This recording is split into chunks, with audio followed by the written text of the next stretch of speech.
Hello, everyone. In today's guide, I'll show you how to download audio from Suno AI on your Windows 11 PC, step by step.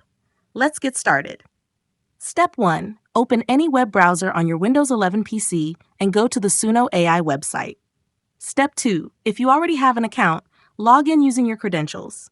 If not, sign up for a new account by following the on-screen instructions. Step 3. Once you're logged in, you'll be taken to the homepage where you can explore and listen to various music tracks created by other users.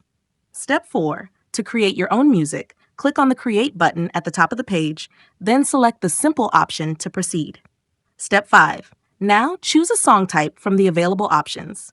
Then, enter a song description or prompt in the given text box. For example, you can type K-pop funk song to generate music in that style. Step 6. If you want to give your song a specific name, click on Untitled Song and type the name you prefer. If you skip this step, Suno AI will automatically generate a name for your track. Step 7. Decide whether you want the song to be instrumental or include lyrics.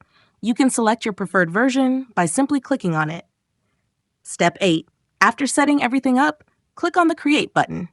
Suno AI will now start generating your music. This process may take a few moments. Step 9. Once your song is ready, locate the track on the home page or in your created songs list. Click on the three-dot menu next to the track. Step 10. From the drop-down menu, select the Download option. Step 11. Choose Audio to download the file in audio format. This will ensure you get a high-quality sound file. Step 12. The download will start automatically. Once it's finished, open the downloaded file and enjoy your newly created music. Thank you for watching. If you found this guide helpful, don't forget to subscribe to the channel for more tech tips.